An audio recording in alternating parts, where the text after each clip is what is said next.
Neutralisation reaction, क्या बोलते हैं, न्यूट्रलाइजेशन रिएक्शन।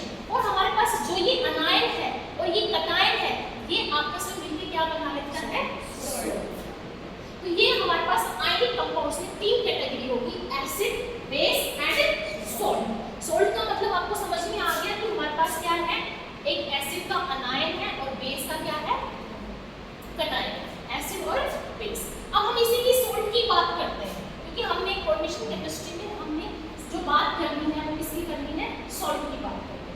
अगर हम सॉल्ट की बात करते हैं तो हमारे पास सॉल्ट भी कितने टाइप के होते हैं, मतलब 3 टाइप्स के होते हैं। कौन से होते हैं, एक हमारे पास होता है सिंपल सॉल्ट, सिंपल सॉल्ट। और सिंपल सॉल्ट की अगर मैं बात करूं, जैसे हम खाते हैं आयोडीन नमक खाते हैं, ठीक है, हम बहुत सारे एग्जांपल हैं, मेरा लोगों का एग्जांपल होता है simple salt, sodium hydroxide, potassium hydroxide, potassium nitrate, calcium hydroxide.